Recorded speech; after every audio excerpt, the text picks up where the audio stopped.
আজকে যে বাংলাদেশ এক অদ্ভুত সময় আমরা পার করছি। 6 মাস আগেও অনেকেই ধারণা করেছিলেন যে এই ফ্যাসিস্ট শেখ হাসিনা বোধহয় আরো দীর্ঘদিন ক্ষমতায় থাকবে। দেশের প্রত্যেকটি অঙ্গনকে তিনি ইতিমধ্যে ধ্বংস করেছেন, প্রত্যেকটি গুরুত্বপূর্ণ প্রতিষ্ঠানকে কুক্ষিগত করেছেন এবং সবকিছুরই আওয়ামীকরণ করেছেন। দেশের জনগণ ভবিষ্যৎ সম্পর্কে আতঙ্কিত হয়ে পড়েছিল।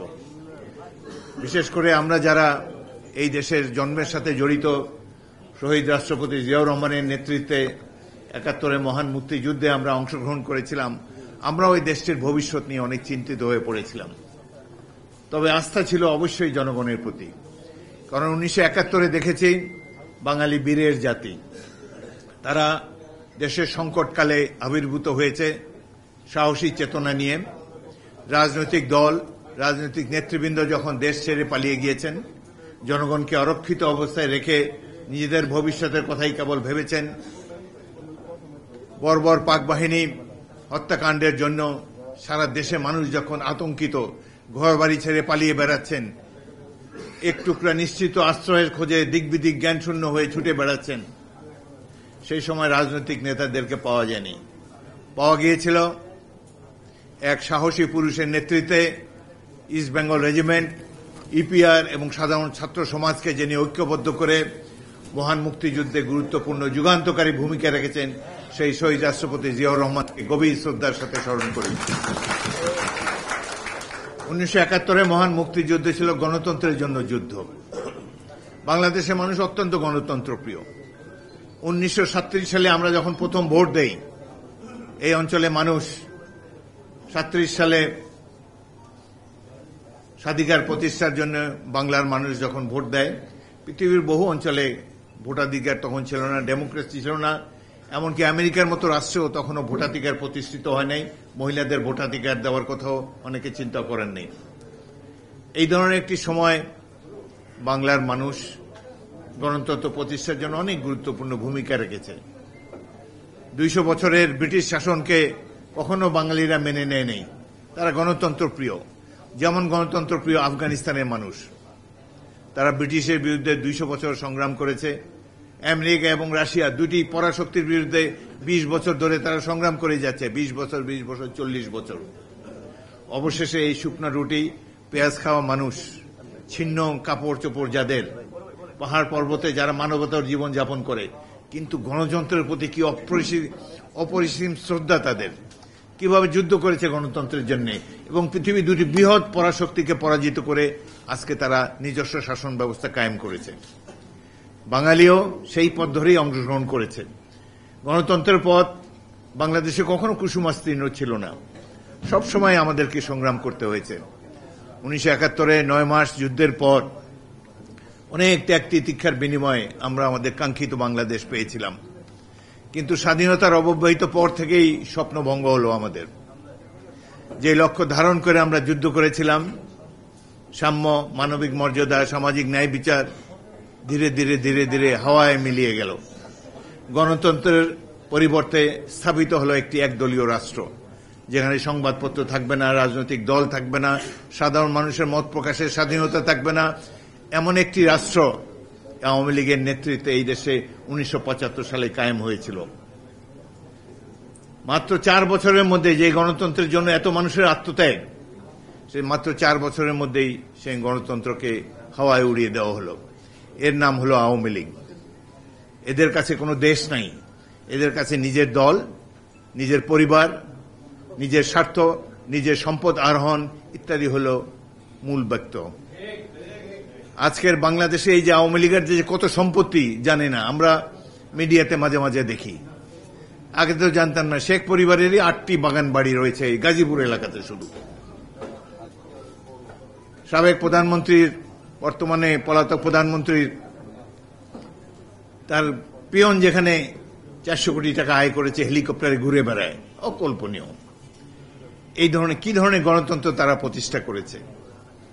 আজকে অনেক কষ্ট লাগে, ১৫ বছর সংগ্রামের পর আজকে আমরা এই অবস্থায় এসেছি। এবং এই সংগ্রামে শুরু করেছিল, এই ফ্যাসিস্ট সরকারের বিরুদ্ধে আন্দোলন শুরু করেছিল বিএনপি। বেগম খালেদা জিয়া এবং জনাব তারেক রহমানের নেতৃত্বে গত 15টি বছর প্রাণপণ সংগ্রাম করে এসেছে বিএনপি, যার ফলশ্রুতিতে আমরা 5ই আগস্ট পেয়েছি। কেউ কেউ বলার চেষ্টা করেন যে 1.5 মাসের সংগ্রামেই নাকি এই আওয়ামী দুঃশাসনে পতন হয়েছে। তাদের ধারণাই নাই আওয়ামী লীগ কত নিষ্ঠুর একটি রাজনৈতিক দল, কিভাবে তারা মানুষকে দমন করে। প্রায় পত্রিকায় তখন ছবি দেখা যেত, হয়তো না মাঝে মাঝে ভুলক্রমে 2-1টি পত্রিকা হয়তো ছবি দেখা যেত, জেলখানা থেকে বেরিয়ে এসেছে লড়াকু জাতীয়তাবাদী সৈনিক, তার পায়ে ডান্ডা বেড়ি, এসেছে পিতার জানাজায় অংশগ্রহণ করার জন্য। ডান্ডা বাড়িটাও খুলে দেওয়া হয়নি, এমনই ছিল। এটি হল আওয়ামী লীগের সরকারের প্রতিচ্ছবি। যেভাবে শত শত বিএনপির সৈনিকদেরকে, বিরোধী মতবাদকে দমন করার জন্য শত শত মানুষকে যেভাবে গুম করা হয়েছে, পৃথিবীর ইতিহাসে এই ধরনের বেশি উদাহরণ আর খুঁজলে পাওয়া যাবে না। আমাদের কত নেতৃবৃন্দকে তারা হত্যা করেছে, জেলের মধ্যে হত্যা করেছে, জেলের বাইরে হত্যা করেছে, গভীর রাত্রে বাসা থেকে টেনে নিয়ে হত্যা করেছে। এমনকি এই ফ্যাসিস্ট সরকারের শেষে যে 1.5 মাস, এই 1.5 মাসে বিএনপি 422 জন সৈনিককে হত্যা করেছে। এই 22 জন শহীদি দরজা পাবে বলে আমরা আশা করি। এই 22 জন গণতন্ত্রের জন্য জীবন দিয়েছে। এই 422 জনের মধ্যে 12 জন আমার এলাকার বাসিন্দা ছিল। এদের একজনও ছাত্র না।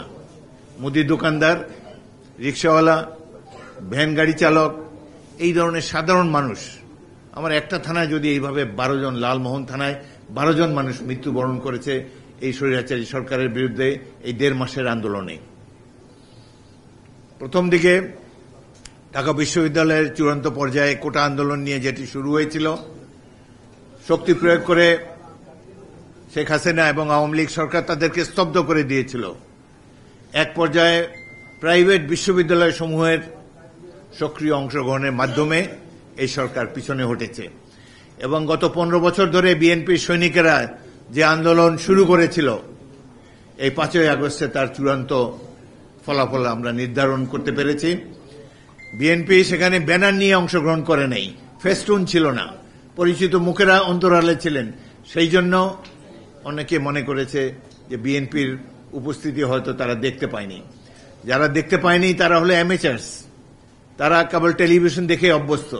1971 সালেও তারা বড় জোর রেডিও শুনেছেন, প্রতিবেশী রাষ্ট্র থেকে বা বেতার কেন্দ্র থেকে যেসব খবর আসে সেই পর্যন্তই তাদের দৌড়। কিন্তু বাংলাদেশের একটি সাহসী ছাত্র সমাজ আছে, লড়াকু ছাত্র সমাজ আছে, যুব সমাজ আছে, যারা প্রত্যেক সংগ্রামের সময় রাজপথে নেমে আসে, স্বৈরাচারকে প্রতিরোধ করে। আমি 1971 সালে এই প্রতিবাদী ছাত্র জনতাকে দেখতে পেয়েছি, বিশেষ করে ইস্ট বেঙ্গল রেজিমেন্ট, ইপিআর এবং ছাত্র সমাজের যে বলিষ্ঠ ভূমিকা ছিল 1971-এ, সেটি দেখে অভিভূত হয়েছি।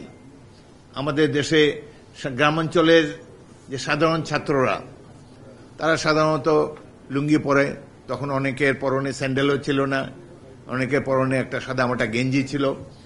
কিন্তু সময়ের প্রয়োজনে যে তারা কত সাহসী হতে পারে, কিভাবে জ্বলে উঠতে পারে, এটি দেখে আমি অভিভূত হয়েছি 1971-এ। যুদ্ধের শেষ পর্যায়ে কানাইঘাট থেকে সিলেট পর্যন্ত আমরা একটি লং মার্চ করেছিলাম মেজর জিয়াউর রহমানের নেতৃত্বে। আমরা 1200 সৈনিক, আমাদের পিঠে ছিল আমাদের খাবার, অ্যামুনিশন। এটি নিয়ে হাওর জলাভূমি পেরিয়ে সিলেট শহর দখল করার জন্য আমরা এগিয়ে এসেছিলাম। 18টি জেলা ছিল তখন বাংলাদেশে, একটি মাত্র জেলা মুক্তিবাহিনী একক প্রচেষ্টায় দখল করেছিল, সেটি হল সিলেট জেলা শহর। দখল করেছিলাম জেড ফোর্সের অধিনায়ক মেজর জিয়াউর রহমানের নেতৃত্বে। আমি আমার কোম্পানি নিয়ে সেই আক্রমণে ভূমিকা রেখেছিলাম। আমার 18 জন শহীদ হয়েছিল সেই যুদ্ধে। 2 দিন ব্যাপী এই যুদ্ধের এক পর্যায়ে একটি বিমান আক্রমণের সাহায্যে তাদেরকে আমরা স্তব্ধ করতে পেরেছিলাম। এই যে এত মানুষের জীবন দান, যুদ্ধের স্বাধীনতার একদিন আগে যে আমার 18 জন সৈনিক জীবন দিল, কি জন্যে? গণতন্ত্র প্রতিষ্ঠার জন্য, দেশের মানুষের বাক স্বাধীনতার জন্য। কিন্তু দুঃখের বিষয়, কলকাতা এবং ত্রিপুরায় যারা নিরুদ্বেগ জীবন যাপন করেছেন, তাদের কাছে এই ত্যাগ আত্মত্যাগের কোনো মূল্য ছিল না। যেই কারণেই তারা একদলীয় রাষ্ট্র প্রতিষ্ঠা করেছেন, যেই কারণেই তারা গণতন্ত্র হত্যা করেছেন। পরবর্তীকালে সময়ের পরিক্রমায় আবার আওয়ামী লীগ বিভিন্ন ষড়যন্ত্রের মাধ্যমে ক্ষমতা এসেছে। 1908 সালের যে নির্বাচনটি ছিল, বিএনপি তো মিডিয়া নাই, এবং আমাদের মিডিয়া পরবর্তীকালে নতজানু ভূমিকা এসেছে। সেই জন্য 2008 সালের যে নির্বাচনে যে ব্যাপক কারচুপি হয়েছে, এটি সম্পর্কে জনমনে কোনো ধারণা নাই। এরপরে যে কয়েকটি নির্বাচনে তো বিনা ভোটেই 153 জন বিজয়ী হলো। ভোটের আগেই একটা দল সরকার গঠন করেছে।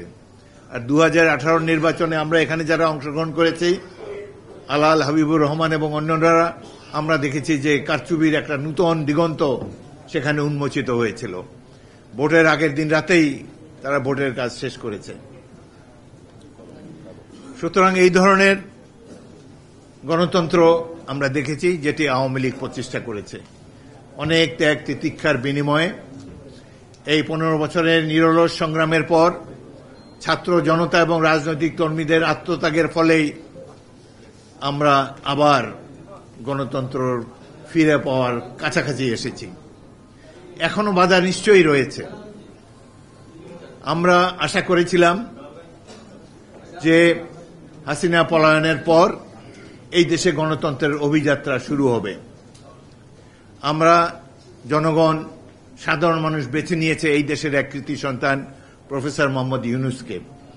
তিনি বাংলাদেশের কৃতি সন্তান, সারা বিশ্বে সুপরিচিত। সেই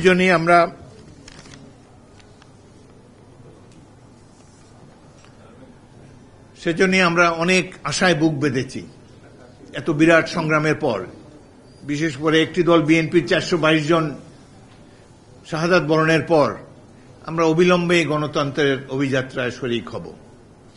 কিন্তু এখন দেখা গেল বাংলাদেশের একটি বুদ্ধিজীবী সমাজ আছে। দুঃখের সাথে বলতে হয়, বিভিন্ন সংগ্রামে তাদের সক্রিয় অংশগ্রহণ সবসময় দেখা যায় না। 71 দেশে বিশ্ববিদ্যালয়গুলো চালিয়েছিল, বুদ্ধিজীবীরা এখানে ভালোভাবে অবস্থান করেছিলেন। 14 ডিসেম্বর অবশ্য তাদের অনেককে হত্যা করা হয়েছে। সেই জন্য আমরা সবাই দুঃখ প্রকাশ করছি, তাদের রুহের মাগফিরাত কামনা করি। কিন্তু এই হাসিনার পলায়নের পর বুদ্ধিজীবীরা নূতন নূতন থিওরি দেওয়া শুরু করল। আমরা যারা রাজনীতি করি, আমরা সোজাসুজি বুঝি গণতন্ত্রের প্রধান অনুষঙ্গ হল নির্বাচন। জনগণ মত প্রকাশ করবে স্বাধীনভাবে, একটি সুষ্ঠু নিরপেক্ষ নির্বাচনের মাধ্যমে তারা তাদের প্রতিনিধি বেছে নেবেন। তারাই সংবিধানে প্রয়োজনীয় সংশোধনী যদি প্রয়োজনে আনবেন, তারা দেশটি পরিচালনা করবেন সাধারণ মানুষের অভিপ্রায় অনুসারে।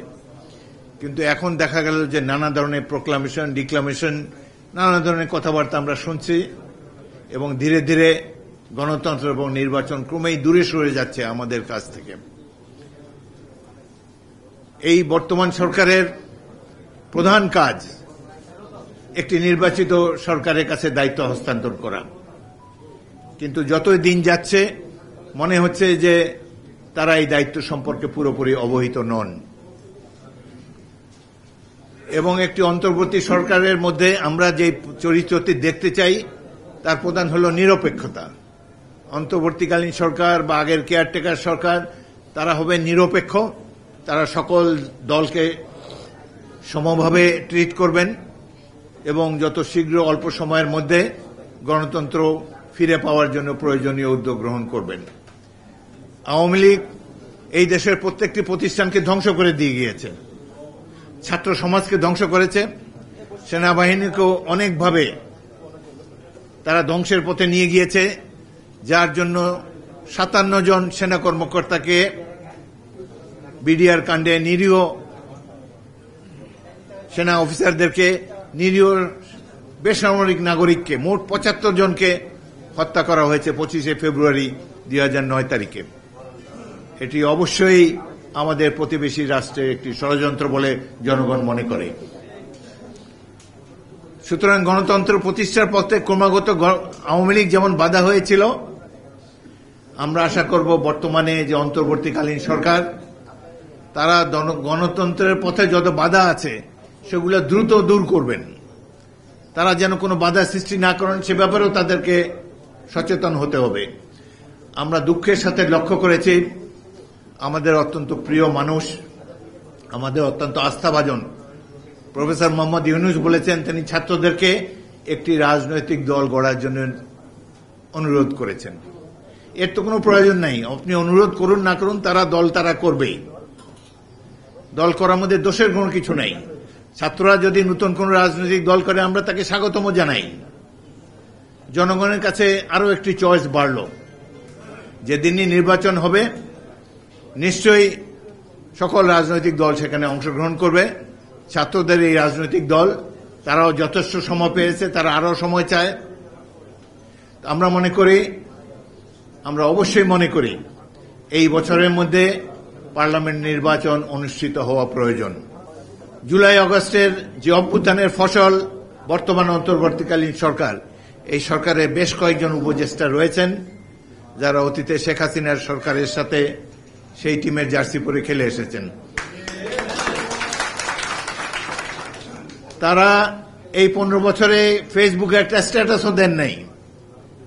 কত সেমিনারে অংশগ্রহণ করেছেন এখানে বুদ্ধিজীবীরা, খোলাখুলিভাবে এই সরকারকে বলেন নাই যে আমাদের স্বাধীনতা সার্বভৌমত্ব হুমকির সম্মুখীন, আমরা পূর্ণ গণতন্ত্র চাই।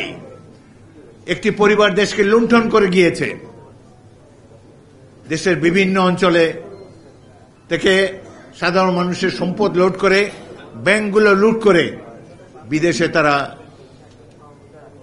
বিশাল অট্টালিকা, বিশাল সাম্রাজ্য, ব্যবসা প্রতিষ্ঠান গড়ে তুলেছেন। একজন প্রতিমন্ত্রী, ভূমি প্রতিমন্ত্রী, এই ফ্যাসিস্ট সরকারের ভূমি প্রতিমন্ত্রীর লন্ডনেই 360টি বাড়ি রয়েছে, অকল্পনীয়। এক প্রতিমন্ত্রী যদি 360টা বাড়ি থাকে লন্ডনে, তারপরে আমেরিকাতে আছে, দুবাইতে আছে। এবং শেখ হাসিনার পুত্রের যে সম্পদের তালিকা দেশে বিদেশে পত্রপত্রিকায় মাঝে মাঝে প্রকাশিত হয়, আমরা স্তম্ভিত হয়ে যাই। গণতন্ত্র হত্যার মাধ্যমেই তারা এই সম্পদ অর্জন করেছেন। যেহেতু বাংলাদেশকে শেখ হাসিনা ভারতে বসে আনস্টেবল করতে চান, দেশ বিশৃঙ্খল পরিস্থিতি হোক এটা তিনি চান, এই বিশৃঙ্খলা তিনি উস্কে দিচ্ছেন। এই যে কুখ্যাত ছাত্রলীগ এবং যুবলীগ, তারা ছাত্রদের এবং বিএনপির আন্দোলনকে দমন করার জন্য পেশি শক্তি বারংবার ব্যবহার করেছে। আমাদের স্মরণশক্তি অনেক কম, অনেকে ভুলে গিয়েছেন বিভিন্ন এলাকায়, এই গাজীপুরে টঙ্গীর পাশেই কিভাবে 15 জন ছাত্র সাধারণ মানুষ হত্যা করে ভ্যানে শুয়ে রেখে তাদেরকে কিভাবে আগুন লাগিয়ে পুড়িয়ে দেওয়া হয়েছে। কল্পনা করা যায় আপনার আমার ভাই, আমাদের সন্তান রাজপথে ন্যায্য দাবি করতে গিয়ে এই সন্ত্রাসী পুলিশের হাতে নিহত হয়ে তারপর তার লাশটিও আমরা পাব না, তাকে জ্বালিয়ে দেওয়া হবে। এই বাংলাদেশে আমরা প্রত্যক্ষ করেছি শেখ হাসিনার শাসনামলে। আমরা এর অবসান চাই। অবসান হতে পারে একমাত্র গণতন্ত্র প্রতিষ্ঠার মাধ্যমে। আজকে নানা ধরনের সংস্কারকে পূর্ব শর্ত দেওয়া হচ্ছে গণতন্ত্র প্রতিষ্ঠার।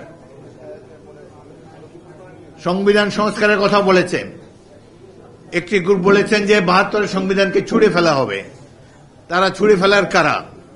অনেক রক্তের বিনিময়ে শহীদ রাষ্ট্রপতি জিয়াউর রহমান এবং ছাত্র জনতার সৈনিকদের মিলিত সংগ্রামের ফলেই আমরা একটি স্বাধীন দেশ পেয়েছি।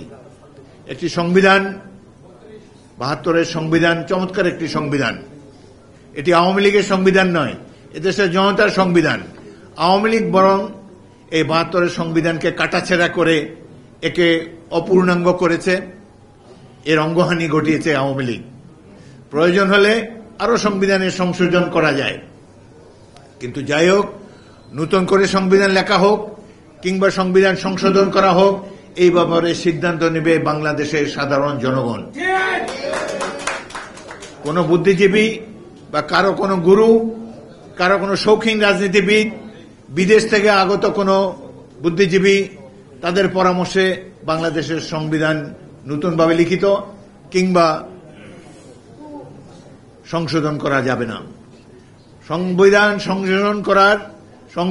সংশোধন করার একমাত্র অধিকার রাখে একটি স্বাধীন পার্লামেন্ট, নিরপেক্ষভাবে নির্বাচিত একটি পার্লামেন্ট।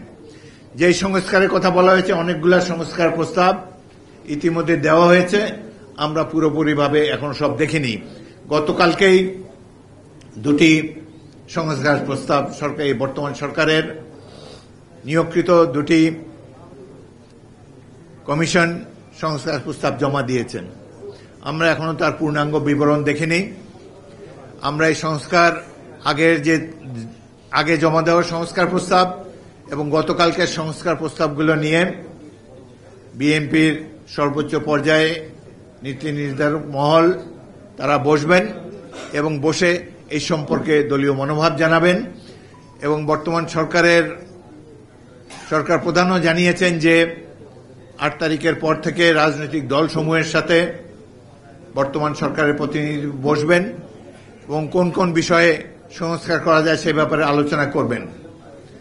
আমরা আলোচনার প্রস্তাবকে স্বাগতম জানাই এবং এই সংস্কারে কি আছে, কতটুকু তার বাস্তবায়ন, তারা সংস্কার প্রস্তাব দিয়েছেন স্বল্পমেয়াদী, মধ্যমেয়াদী এবং দীর্ঘমেয়াদী।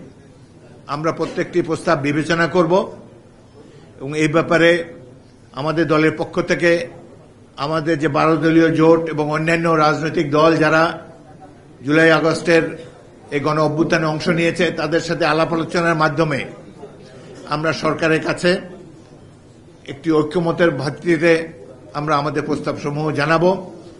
তবে দুষ্ট লোকেরা বলে এই সংস্কার প্রস্তাবের মাধ্যমে নাকি আরো সময়ক্ষেপণ করা হবে। আমরা আশা করি প্রফেসর ইউনূস তিনি একজন জ্ঞানী ব্যক্তি, সারা বিশ্বে সুপরিচিত ব্যক্তি। আমরা তার প্রতি আমাদের অবিচল আস্থা প্রকাশ করেছি। বিএনপি সর্বতোভাবে তাকে আগামী দিনেও আমরা সহায়তা প্রদান করব বলে অঙ্গীকার করেছি, কিন্তু আশা করি তিনি আমাদের বিশ্বাস ভঙ্গ করবেন না। আশা করি তিনি নিরপেক্ষ থাকবেন এবং অতি অল্প সময়ের মধ্যে, এই বছরের মধ্যে একটি নির্বাচন দিয়ে জাতিকে সকল সংকট থেকে মুক্ত রাখবেন।